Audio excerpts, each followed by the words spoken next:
नमस्कार, welcome back to परीक्षा race YouTube platform. साथियों, Uttar Pradesh PCS pre test 2023 की शुरुआत आज हम लोग करने जा रहे हैं।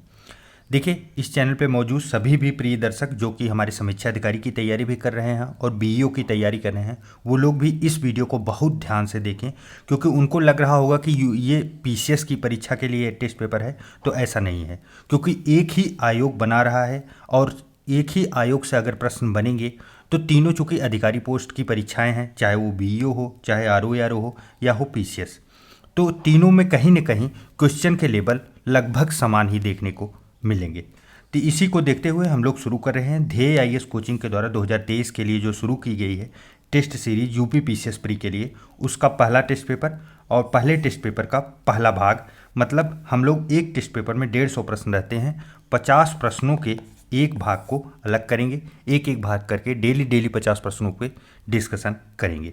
तो चलिए, ज़्यादा समय न गवाते हुए शुरू करते हैं आज का वीडियो।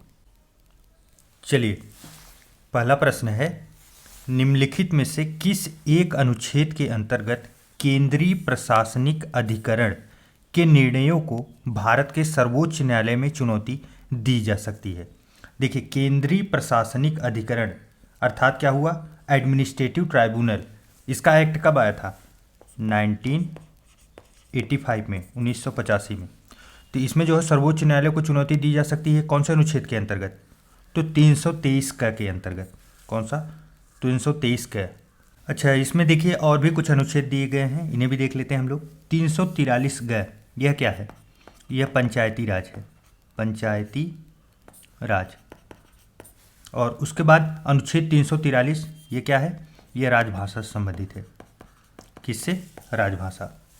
चलिए नेक्स्ट देखिए, राज्य विधान परिषद के संबंध में निम्नलिखित कथनों में से कौन सा जो है सत्य नहीं है? सत्य नहीं है अर्थात गलत कथन है।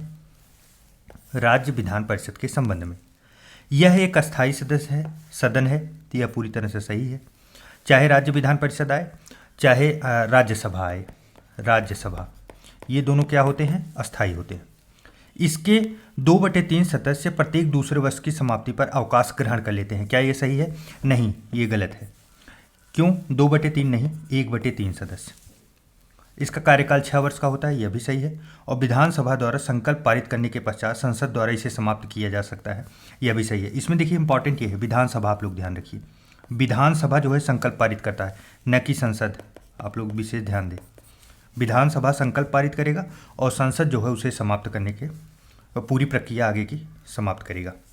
चलिए नेक्स्ट, निम्नलिखित समितियों में से किस एक ने पंचायती राज हेतु द्विस्तरीय प्रतिमान की संस्तुति की थी? पंचायती राज जो प्रमुख समितियां हैं, याद कर लीजिए, सभी लाइन से आप लोग परीक्षा में बार बार पूछे जाते हैं। यहाँ पे पूछा गया है द्विस्तरीय कौन सी है।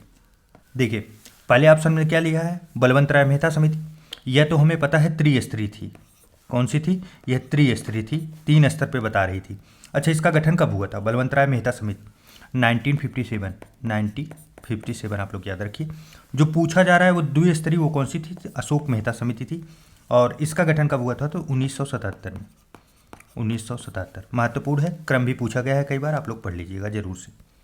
चलिए नेक्स्ट, निम्नलिखित मूल कर्तव्यों में से कौन सा एक भारतीय संविधान में वर्णित नहीं है?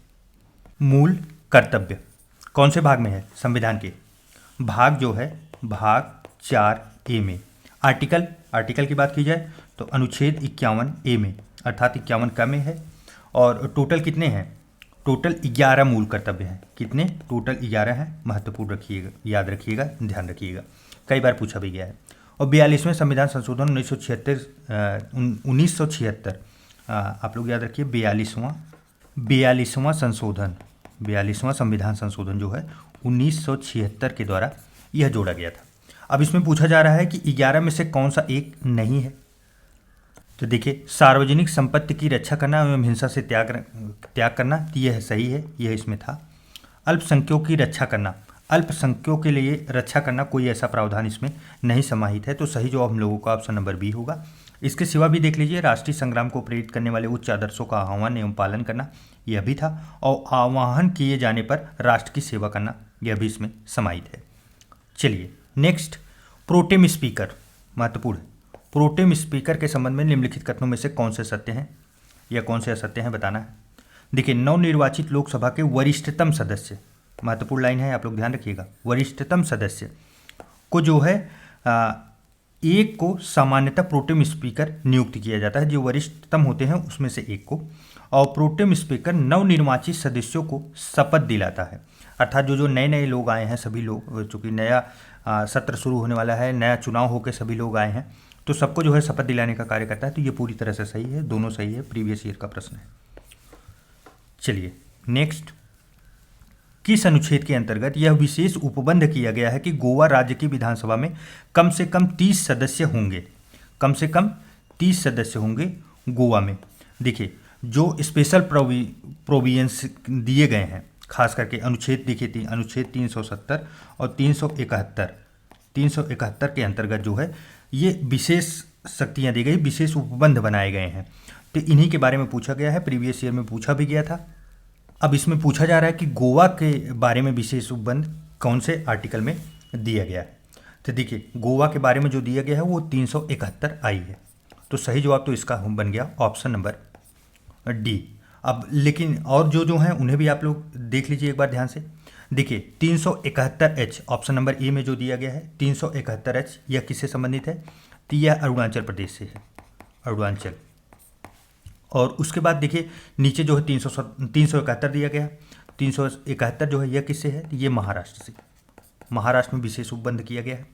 और उसके बाद महाराष्ट्र के साथ यहाँ गुजरात भी है, आप लोग ध्यान रखिएगा, कंफ्यूज मत करिएगा। उसके बाद 371G जो है यह किसके लिए है? तो यह मिजोरम के लिए है। किसके लिए? मिजोरम। कहने का तात्पर्य यह है कि ये सभी के सभी महत्वपूर्ण हैं, सबको याद रखना है, क्योंकि प्रीवियस ईयर में बनाए भी गए हैं और आयोग के द्वारा प्रश्न बनाया गया है, यूपीपीएससी आयोग के द्वारा। तो इसलिए जो इसका सही जवाब होगा, आंसर जो होगा वो तो होगा गोवा के लिए अनुच्छेद 371 आई है। चलिए नेक्स्ट देखते हैं। देखिए, कथन और कारण का प्रश्न है। तो पहला कथन है, उपराष्ट्रपति के निर्वाचन में संसद के मनोनीत सदस्य भाग नहीं लेते। संसद के जो है मनोनीत सदस्य भाग नहीं लेते, क्या ये बात सही है? किंतु राज्यों के विधानसभा के सदस्य भाग लेते हैं। तो देखिए, जो ये राष्ट्रपति के बारे में सही होता, अगर लेकिन उपराष्ट्रपति की बात हो रही है तो संसद के सभी सदस्य भाग लेते हैं।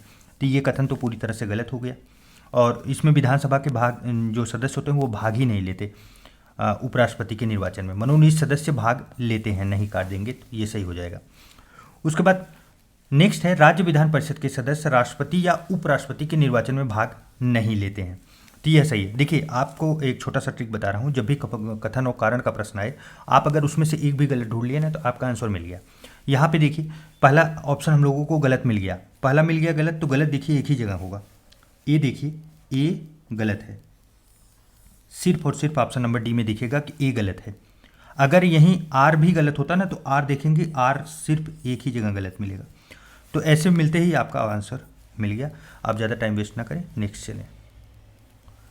नेक्स्ट है, कृषि सहकारिता और उद्योग के लिए एक अखिल भारतीय सेवा का गठन करने की सिफारिश निम्न में से किस आयोग ने की थी? किसके लिए गठन करना है? कृषि सहकारिता और उद्योग के लिए अखिल भारतीय सेवा का गठन करना है। यह सिफारिश किसने की थी? तो यह सरकारिया आयोग किसके द्वारा किया गया था? सरकारिया आयोग के द्वारा किया गया था। देखिए, इसका गठन 1983 में हुआ था, लेकिन जो इसकी रिपोर्ट आई थी वो कब आई थी? तो 1987 में रिपोर्ट आई थी, रिपोर्ट, और उसी में ये सुझाव दिया गया था। सरकारी आयोग महत्वपूर्ण है, कई बार आ चुका है। चलिए नेक्स्ट, भारतीय संविधान के भाग 4 में वर्णित प्रावधानों के संबंध में निम्नलिखित कथनों में से कौन से सत्य हैं? भाग 4 अर्थात क्या हुआ? डीपीएसपी। इसमें देखिए, इस भाग के प्रावधान किसी भी न्यायालय में प्रवर्तनीय नहीं है। क्या ये सही है? हाँ, ये पूरी तरह से सही है, न्यायालय में आप चुनौती नहीं दे सकते। नेक्स्ट है, इस भाग के प्रावधान राष्ट्र के संचालन में मूलभूत है। राष्ट्र के संचालन में अर्थात देश को कौन सी दिशा में ले जाना है, कैसे कैसे कार्य करने हैं, कैसे कैसे अधिनियम बनाने हैं, कैसे कानून आने चाहिए, ये जो है हल्का सा दृष्टिगोचर इसमें होता है कि इसमें अंतिम लक्ष्य क्या है। तो यह भी सही है पूरी तरह से, तो सही जवाब ऑप्शन नंबर सी होगा। चलिए नेक्स्ट, निम्नलिखित में से किस अनुच्छेद के अंतर्गत लोकसभा में अनुसूचित जनजातियों के लिए आरक्षण का प्रावधान किया गया है? महत्वपूर्ण प्रश्न है, कई बार आ चुका है और लगभग अभी सभी टेस्ट सीरीज में आपको ये प्रश्न देखने को मिलेगा। अनुसूचित जातियां और अनुसूचित जनजातियों के बारे में प्रावधान कौन से अनुच्छेद में है? तो ये कौन से अनुच्छेद में है? अनुच्छेद नंबर 330। सही जवाब ऑप्शन नंबर ए होगा। अच्छा, एक प्रश्न यहाँ पे आप लोग याद रखिए एक और फैक्ट के रूप में कि लोकसभा जो है, लोकसभा में SC और ST इसी की बात की जा रही है। SC ST के लिए कितने सीट आरक्षित हैं? देखिए, SC के लिए जो सीट आरक्षित है वो 84 है। कितनी है? 84 है। और SC के लिए वहीं अगर बात की जाए तो ये 47 है। 47 है। फैक्ट के रूप में याद रखिए क्योंकि फैक्चुअल बेस्ड प्रश्न बनेंगे। चलिए नेक्स्ट देखते हैं। भारतीय संविधान के अनुच्छेद 17 एवं 18 द्वारा निम्नलिखित में से किस प्रकार की समानता प्राप्त करने का प्रयास किया जा रहा है? अनुच्छेद कौन सा? 17 और 18। ठीक है, अब चलिए यहाँ पे देखते हैं दोनों अनुच्छेद में है क्या। 17 में क्या है? छुआछूत से है, अर्थात अस्पृश्यता जो है उसे समाप्त करना है। जबकि 18 में क्या है? 18 में उपाधियों या अवार्ड के बारे में बात की गई है कि उसे लिया नहीं जा सकता है, उसे रोका जा सकता है, ऐसे कुछ प्रावधान है। देखिए, पूरे फैक्ट तो आपको हमेशा दिमाग में याद आएंगे नहीं, हाँ कुछ उससे रिलेटेड क्या है वो याद आते रहेंगे। तो ये किसके अंतर्गत आएंगे? धार्मिक के अंदर तो आएंगे नहीं। राजनैतिक ये दिया जा रहा है, राजनैतिक शक्ति थोड़ी मिल रही है। सामाजिक, हाँ समाज में एक समानता लाने की बात की जा रही है, क्योंकि छुआछूत भगाएंगे तो क्या होगा? सामाजिक ही विविधता बढ़ेगी ना, सब लोग एक साथ रहने का प्रयास करेंगे। तो सही जवाब क्या बनेगा? Option number C. चलिए नेक्स्ट, निम्नलिखित में से कौन सा एक कार्य भारत के सर्वोच्च न्यायालय द्वारा नहीं किया जाता? भारत के सर्वोच्च न्यायालय अर्थात सुप्रीम कोर्ट, कभी भी आप तुरंत लिख दें, इंग्लिश वर्जन आपको हमेशा प्रेफर करेगा, क्योंकि आपका यहीं उच्च न्यायालय लिखा होता तो हाई कोर्ट हो जाता और कन्फ्यूजन बन जाता। सर्वोच्च न्यायालय द्वारा नहीं किया जा सकता, यह कौन सा है? देखिए, पहला क्या है? नागरिकों के मौलिक अधिकारों की रक्षा करना। यह तो पूरी तरह से कार्य ही है। किसका कार्य है? ये सुप्रीम कोर्ट का कार्य ही है। क्या है कि जो नागरिक हैं उनके मौलिक अधिकारों की रक्षा करना हो। न्यायिक पुनरावलोकन, हाँ ये हो सकता है। पुनरावलोकन अर्थात क्या हुआ? कोई भी आदेश दिया गया है पहले, उसके बारे में उसको सुप्रीम कोर्ट को ये वापस से अधिकार है को उसकी फिर से जांच पड़ताल करके फिर उसके ऊपर फिर से डिसीजन दे सकता है।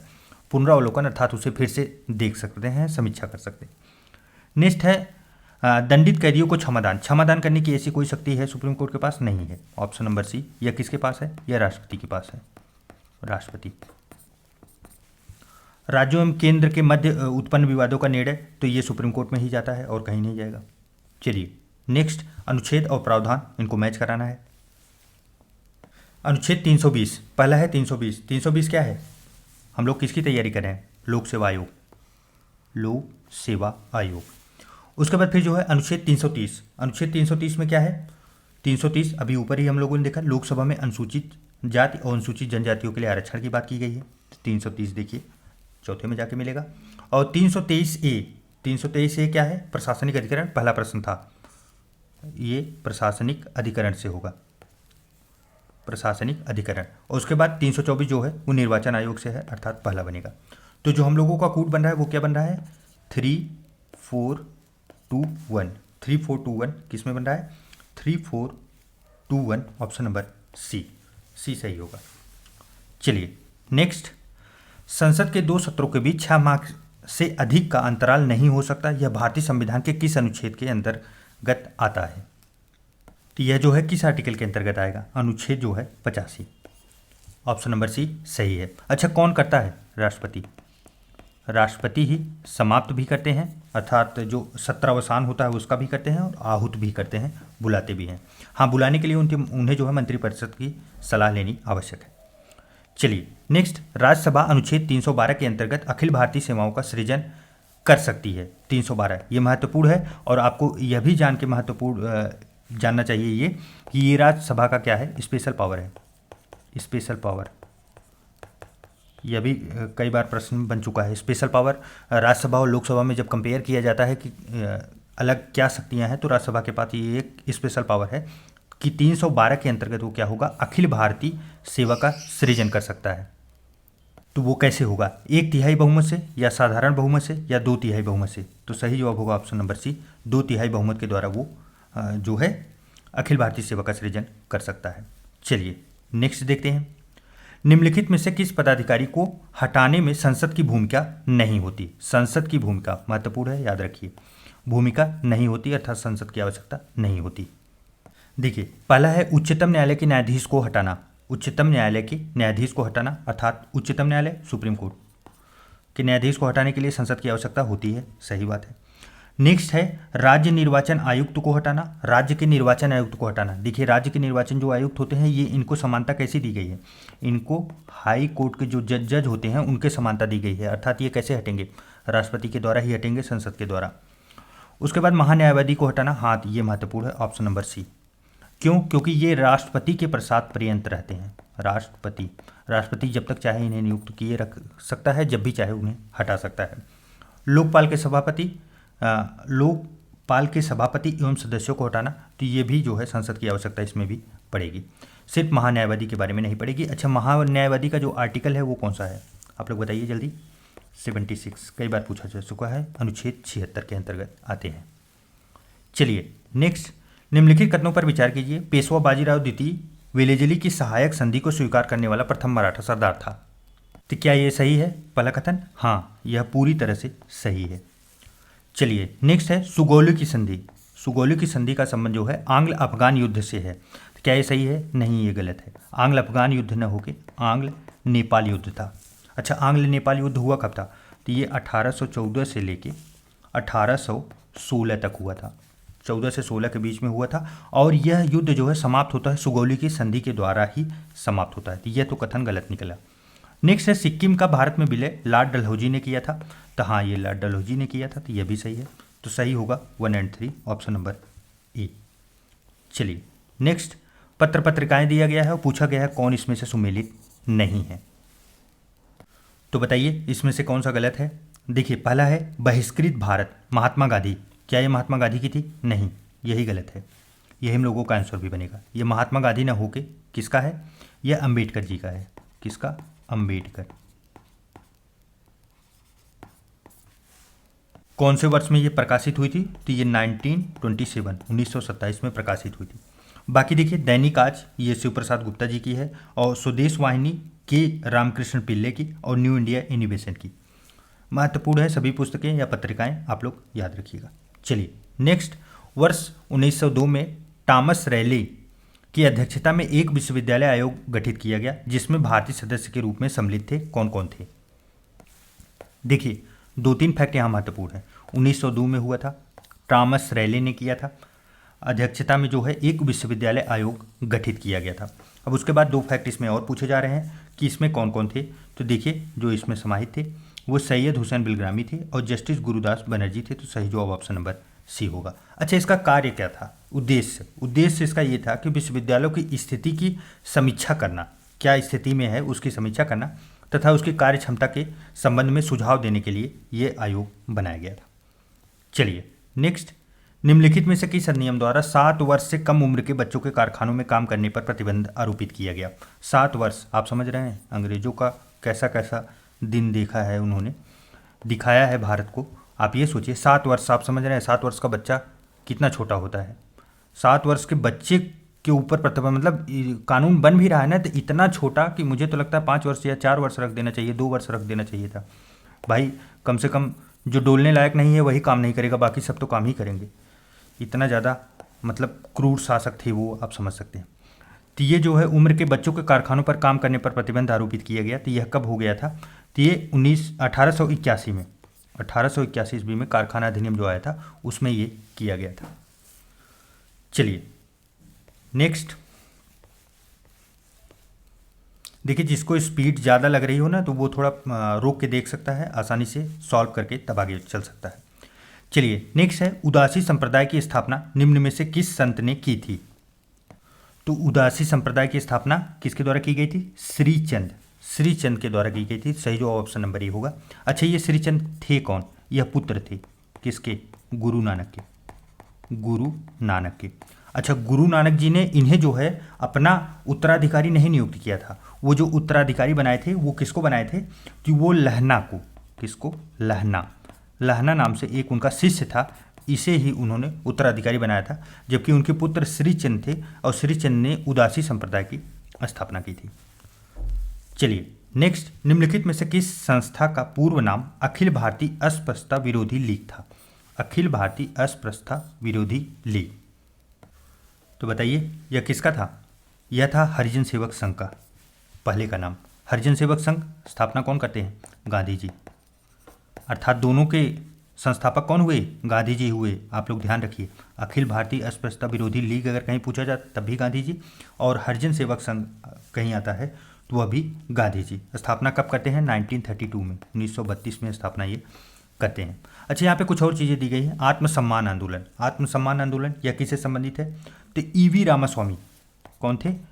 ईवी रामास्वामी, रामास्वामी 1925 में। और उसके बाद बहिष्कृत हितकांडी सभा, ये तो पहले से हम लोग देख चुके हैं, अंबेडकर जी की है। कब हुआ था? 1924 में। चलिए नेक्स्ट, निम्नलिखित कथनों पर विचार करें। यह तुर्की भाषा में प्रवीण था, इसे जहांगीर ने 400 मनसब प्रदान किए, इसे इंग्लिश खां या फिरंगी खान की उपाधि प्राप्त हुई थी। उपरोक्त कथन किसके संबंध में है? Finch, Hawkins, Mildenhall, sir Thomas Roe. तो बताइए यह किसके बारे में बात की जा रही है? हाकिंस के बारे में। किसके बारे में? हाकिंस के बारे में। देखिए यह जो था ना, ये कैप्टन हाकिंस, ये 1608 में, कब आता है? 1608 में ये वहाँ से निकलता है, हेक्टर नामक जहाज से ब्रिटिश ईस्ट इंडिया कंपनी की तरफ से आता है और भेजा जाता है, अर्थात वहाँ से। और यह जो है 1605 ईस्वी में, चूंकि अकबर की मृत्यु हो गई थी, कब हुई थी? 1605 में।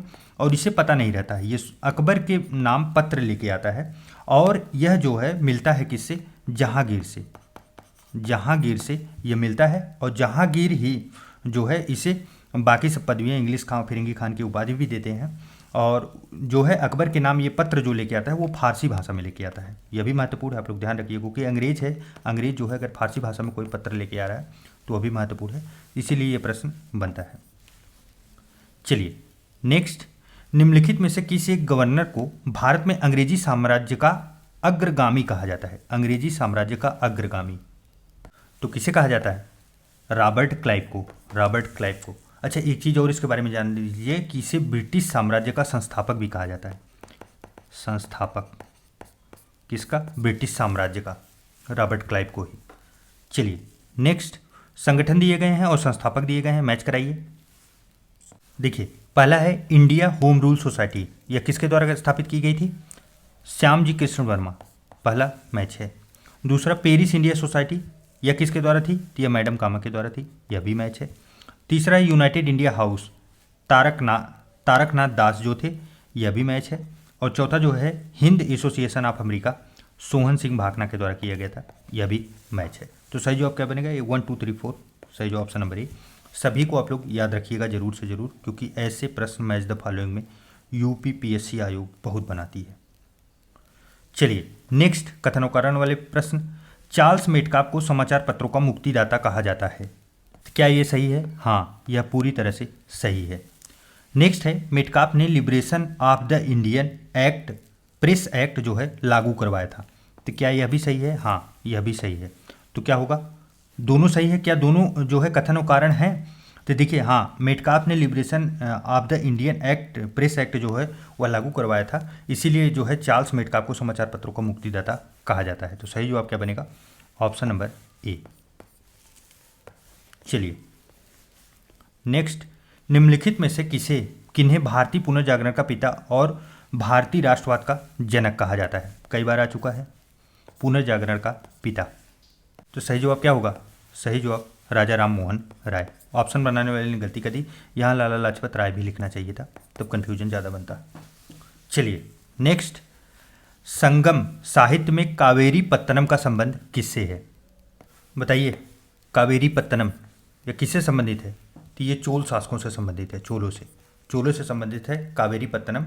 देखिए चोलों की जो राजधानी शुरू में थी तो वो थी उरैयूर, और उसके बाद जो है बाद में ये इसको चेंज करके क्या बनाते हैं? पुहार को राजधानी बना दिया जाता है, और पुहार का ही नाम क्या रहता है? कावेरी पत्तनम। यह क्या था? यह प्रमुख बंदरगाह था, बंदरगाह। चलिए नेक्स्ट, सुप्रसिद्ध भक्त कवि गोस्वामी तुलसीदास निम्न में से किस शासक के समकालीन नहीं थे? गोस्वामी तुलसीदास। तो आइए इनका जो है कार्यकाल देख लेते हैं कि ये कब से कब तक इनका काल था। तो इनका काल जो था वो 1532 से लेके 1623 तक था, 1623 तक। अब इसके बीच में कौन कौन आता है? बाबर तो आएगा नहीं, अकबर और जहांगीर आएंगे। तो कौन नहीं था? नहीं था पूछा गया है ना, तो बाबर नहीं था। चलिए नेक्स्ट, निम्नलिखित सल्तनत कालीन शासकों में से किस एक के राज्यारोहण के साथ ही सल्तनत काल के साम्राज्यवादी युग का आरंभ माना जाता है? देखिए यह किसको कहा जाता है? अलाउद्दीन खिलजी को। किसको? अलाउद्दीन खिलजी। यह बहुत महत्वाकांक्षी व्यक्ति था, जो महत्वाकांक्षी शासक के रूप में भी इसे जाना जाता है। देखिए अमीर खुसरो ने इसके बारे में एक बड़ी अच्छी पंक्ति कही है, भाग्यवादी व्यक्ति था ये। यह क्या था? भाग्यवादी व्यक्ति। अच्छा, अलाउद्दीन खिलजी का जो कार्यकाल था वो कितना था? तो ये 1296 से लेकर 1316 तक था। 1296 से लेकर 1316 तक। चलिए नेक्स्ट देखते हैं, निम्नलिखित युगों में से कौन सा एक सही सुमेलित नहीं है? लेखक और रचना। देखिए पहला है विज्ञानेश्वर मिताक्षरा, यह सही है, यह मैच है। दूसरा है माधव और नकासुर विजय की, यह भी सही है। और जय देव गीत गोविंद, यह भी सही है, महत्वपूर्ण है, कई बार आ चुका है। गंगाधर शंकर विजय, या इन्हें विजय शंकर भी कहा जाता था। गंगाधर जो है यह इनकी पुस्तक है? नहीं, इनकी पुस्तक गंगाधर न होके क्या थी? विद्यारण्य थी। क्या थी? विद्यारण्य। शंकर विजय या विजय शंकर करके दोनों तरफ से पूछा जा सकता है, आप लोग याद रखिए। चलिए नेक्स्ट, चंद्रगुप्त प्रथम के संबंध में निम्नलिखित कथनों में से कौन से सत्य हैं? चंद्रगुप्त अर्थात कार्यकाल बताइए। सबसे पहले कार्यकाल, इतिहास में देखिए अगर कार्यकाल नियर बाई भी नहीं याद आ रहा है ना तब कंफ्यूजन बन जाएगा। एग्जैक्ट डेट मत याद करिए, एग्जैक्ट डेट जहाँ पूछा जाता है सिर्फ वहीं याद करिए, लेकिन कुछ लमसम आपको याद होनी चाहिए। 319 से लेके 335 ईस्वी तक इनका कार्यकाल रहता है। तो इसने महाराजा धीराज की उपाधि ग्रहण की थी, तो यह बात पूरी तरह से सही है। उसके बाद गुप्त संवत चलाने का श्रेय इन्हीं को जाता है, तो यह भी सही है। गुप्त संवत, देखिए संवत जब भी कहीं आए ना तो आप देखिए अगर वो बुलंदी का राजा है कि नहीं है, क्योंकि ये छोटा मोटा काम नहीं है कैलेंडर अपने नाम से चला देना, हमारे और आपके नाम से तो कुछ भी नहीं होगा। उसके बाद है इसने रजत मुद्राओं का प्रचलन करवाया था, हाँ यह भी सही है। तो क्या होगा? सही जवाब ऑप्शन नंबर डी। चलिए नेक्स्ट, ममल्ल शैली का विकास किस शासक के शासनकाल में हुआ था? ममल्ल शैली, तो यह किसके द्वारा हुआ था? देखिए नरसिंहवर्मन। नरसिंहवर्मन कौन रहते हैं? पल्लव।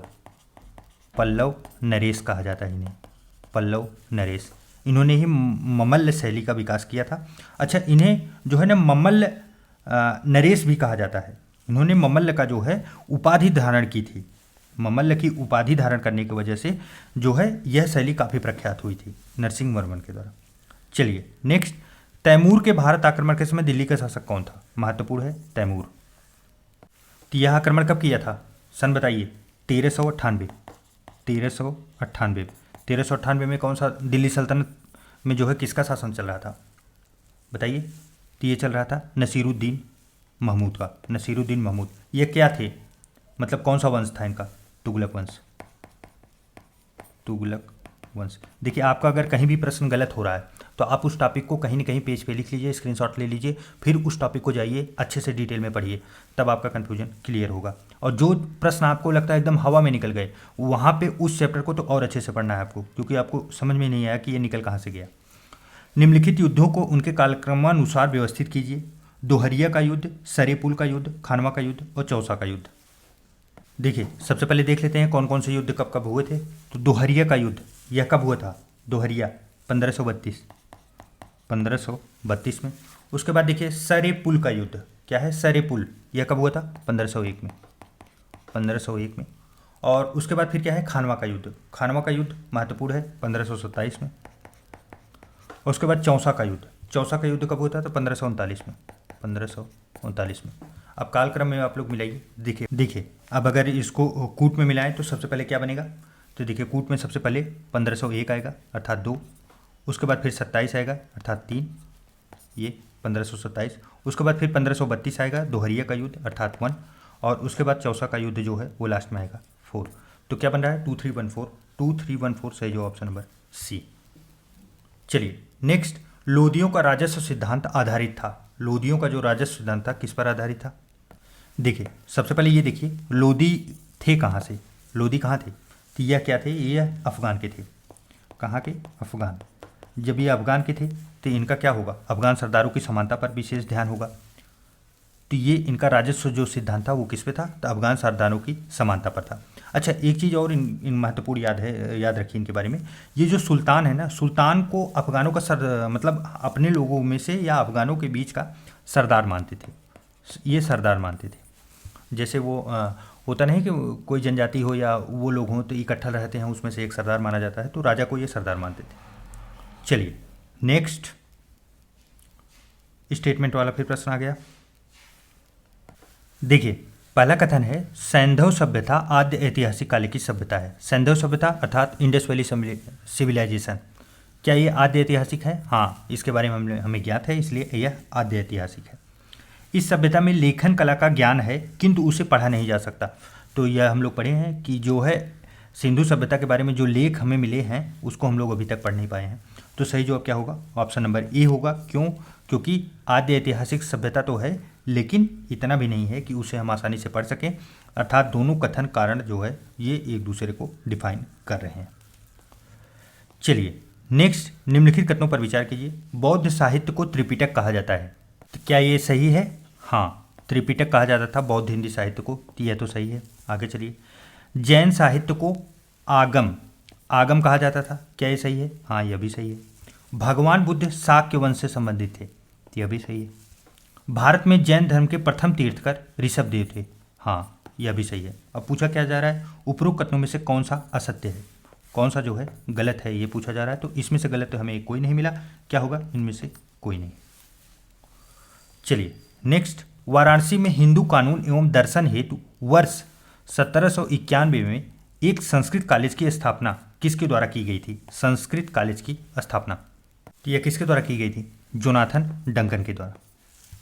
सही जवाब क्या होगा? Option number C. चलिए नेक्स्ट, उत्तर प्रदेश के किसान सभा जिसका गठन वर्ष 1918 में अवध में हुआ था, निम्नलिखित में से कौन सा एक संबंधित नहीं है, अर्थात गलत है? तो बताइए इसमें क्या होगा? तो इसमें कौन एक जो है समाहित नहीं था? वो जवाहरलाल नेहरू थे। जवाहरलाल नेहरू इसमें समाहित नहीं थे, बाकी सभी इंद्र नारायण द्विवेदी इसमें समाहित थे, मदन मोहन मालवीय भी समाहित थे और गौरीशंकर मिश्र भी समाहित थे। ये लोग मिलके क्या करते हैं? उत्तर प्रदेश में एक किसान सभा का गठन करते हैं। कब? 1918 में। कहाँ पे? अवध में। चलिए नेक्स्ट, वायसराय वेवेल द्वारा वर्ष 1945 में आयोजित शिमला सम्मेलन में कांग्रेस के प्रतिनिधि मंडल का नेतृत्व निम्नलिखित में से किसने किया था? वेवेल के द्वारा 1945 में जो आयोजित हुआ था, क्या? शिमला सम्मेलन। तो कांग्रेस की तरफ से इसका अध्यक्ष कौन बनाया गया था? तो कांग्रेस की तरफ से जो अध्यक्ष बनाए गए थे वो थे अबुल कलाम आज़ाद। सही जवाब ऑप्शन नंबर सी। चलिए नेक्स्ट, कैबिनेट मिशन योजना के सदस्य थे। कैबिनेट मिशन योजना कब आता है? 1946 में। इसमें कौन कौन से सदस्य थे?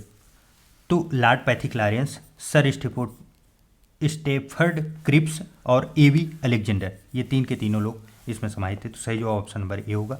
कई बार पूछा जा चुका है, प्रीवियस ईयर का प्रश्न है। चलिए नेक्स्ट, मध्यकालीन संत कार्यक्षेत्र निम्नलिखित युगों में से कौन सा एक सही सुमेलित नहीं है? तो देखिए, पहला है शंकरदेव, असम, यह सही है, मैच कर रहा है। और दूसरा देखिए मलुकदास राजस्थान संबंधित है, नहीं ये गलत है। देखिए मलुकदास का जो जन्म होता है वो कहाँ होता है? प्रयागराज में। प्रयागराज जो पहले का इलाहाबाद रहता है, उसमें एक प्लेस का नाम है कारा में होता है। और इनका जो कार्य क्षेत्र है, चूँकि यहाँ पे कार्य क्षेत्र मैच कराना है, तो इनका कार्य क्षेत्र जो है वो क्या रहता है? पूर्वी उत्तर प्रदेश, पूर्वी यूपी में ये कार्य करते हैं। और नरसिंह मेहता गुजरात से संबंधित है और नामदेव जो है महाराष्ट्र में इनका कार्य क्षेत्र था। ये सब सही है, तो सही जो ऑप्शन नंबर बी होगा। चलिए नेक्स्ट, निम्नलिखित घटनाओं में से कौन सी एक कालक्रम के अनुसार अंतिम स्थान है? अंतिम स्थान अर्थात कालक्रम के अनुसार लगाइए और जो सबसे लेटेस्ट है उसको बताइए। चलिए मैच कराइए। सती प्रथा पर प्रतिबंध कब लगाया गया था? 1829। उसके बाद रालेट एक्ट कब आता है? 1990 में, 1919 में। उड्स डिस्पैच कब आता है? तो 1854 में। कब? 1854। उसके बाद जो है वर्नाकुलर प्रेस एक्ट महत्वपूर्ण है, कब होता है? यह 1878 में, 1878। अब इसमें सबसे लेटेस्ट कौन सा है? अर्थात पहले नंबर पे देखिए 1919 में रालेट एक्ट आया था। तो सही जवाब क्या बनेगा? Option number B. चलिए नेक्स्ट, बाकी सभी के डेट आप लोग याद रखिए, महत्वपूर्ण है, कभी भी पूछा जा सकता है। देखिए अब सूची 1 में, सूची 2 में क्या क्या दिया गया है। एक तरफ युद्ध दिए गए हैं, एक तरफ सन दिए गए हैं, कब से कब हुए हैं तो बताइए। प्रथम आंग्ल मराठा युद्ध कब हुआ था? प्रथम आंग्ल मराठा युद्ध यह जो है 1775 से 82 तक हुआ था। दूसरा देखिए, प्रथम आंग्ल बर्मा युद्ध यह कब होता है? यह 1824 से लेकर 26 तक चलता है, 1824 से 26 तक। उसके बाद तृतीय आंग्ल मैसूर युद्ध यह कब होता है? यह 1790 से लेके जो है 92 तक चलता है। और द्वितीय आंग्ल सिख युद्ध जो है यह कब होता है? यह जो है 1848 से लेके 49 तक चलता है। तो सही जवाब इसमें 2 होगा। तो अगर कूट हम लोग देखें तो क्या बन रहा है? 1432, 1432 सही जवाब ऑप्शन नंबर सी। चलिए नेक्स्ट, निम्नलिखित में से किसने कहा था कि भगत सिंह जिंदाबाद एवं इंकलाब जिंदाबाद का एक ही अर्थ है? महत्वपूर्ण लाइन है। भगत सिंह जिंदाबाद कहो या तो इंकलाब जिंदाबाद कहो, कोई अंतर नहीं है, एक ही अर्थ है। यह किसके द्वारा किया गया था?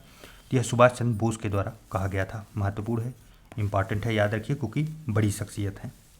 देखिए नेक्स्ट है, निम्नलिखित में से किस एक आंदोलन के दौरान उत्तर पश्चिम सीमा प्रांत के कबालियों ने गांधी जी को क्या कहा था? मलंग बाबा की उपाधि प्रदान की थी, मलंग बाबा कह के संबोधित किया था। तो यह कौन से थे? तो कौन से आंदोलन के समय? तो ये सविनय अवज्ञा आंदोलन के समय। पश्चिमोत्तर प्रांत के जो कबाली थे ये आंदोलन में सहभागी भी थे इस आंदोलन में, लेकिन इनका नेतृत्व कौन किया था? तो इनका नेतृत्व जो है गफ्फार खान किए थे। कौन किए थे? गफ्फार खान, जिसका पूरा नाम जो है खान अब्दुल गफ्फार खान के नाम से भी जाना जाता है। चलिए नेक्स्ट, निम्नलिखित रोगों में से कौन सा एक तंत्रिका तंत्र को प्रभावित नहीं करता? तंत्रिका तंत्र को तो बताइए। पहला है रेबीज, रेबीज करता है। टिटनेस यह भी करता है। पोलियो यह भी करता है, तभी तो जो है पैरालाइज सब हो जाते हैं। मेनिंजाइटिस यह सही है, यही नहीं करता। क्या नहीं करता? तंत्रिका तंत्र को प्रभावित नहीं करता। अच्छा, मेनिंजाइटिस रोग होता कहाँ है और कैसे होता है? यह जो है ना, मेनिंजिस नामक झिल्ली पाई जाती है मस्तिष्क में, उसी में सूजन हो जाता है, तब ये मेनिंजाइटिस रोग होता है। चलिए नेक्स्ट है, मानव शरीर में सीरोटोनिन, सीरोटोनिन महत्वपूर्ण है, ध्यान रखिए। सीरोटोनिन नामक रसायन का स्रावण कब अधिक मात्रा में बढ़ जाता है? कब ये बढ़ जाता है? तो यह एलर्जी के समय बढ़ जाता है। कब बढ़ जाता है? एलर्जी के समय। देखिए एक और फैक्ट यहाँ पे याद रखिए, हिस्टामिन, हिस्टामिन रसायन भी अगर बढ़ेगा तब भी कब बढ़ेगा? एलर्जी के समय। तो ये दोनों रसायन आप लोग याद रखिए, दोनों में से कोई भी पूछा जा सकता है। नेक्स्ट एंड लास्ट प्रश्न आज का, मानव मुख में लार का निर्माण जो है प्रतिरक्षा के किस प्रकार से संबंधित है? तो देखिए मानव मुख में अगर लार का निर्माण हो रहा है, या फिर आमाशय में जो है अम्ल का निर्माण हो, या फिर आंखों में आंसू आए, आंखों में क्या आए? आंखों में आंसू आए, यह सभी क्या होते हैं? कायकी रोध होते हैं। क्या होते हैं? कायकी रोध। अच्छा, इन्हें अंग्रेजी में क्या कहते हैं? कायकी रोध को, कायकी रोध को अंग्रेजी में फिजियोलॉजिकल बैरियर कहा जाता है। क्या कहा जाता है? Physiological barrier, barrier. तो चलिए साथियों, इस प्रकार आज का टेस्ट पेपर हम लोगों ने समाप्त किया। आपके कितने सही हुए कमेंट करके जरूर बताइएगा, और यह टेस्ट पेपर कितना हेल्पफुल है यह भी कमेंट करके जरूर बताइएगा। टेलीग्राम चैनल आप लोग जरूर से जरूर ज्वाइन कर लीजिए, जो है डिस्क्रिप्शन में दिया गया है उसका लिंक, क्योंकि वहाँ पे आपको PDF जरूर मिलेगी। चलिए मिलते हैं एक नए वीडियो में, तब तक के लिए ढेर सारा प्यार, नमस्कार।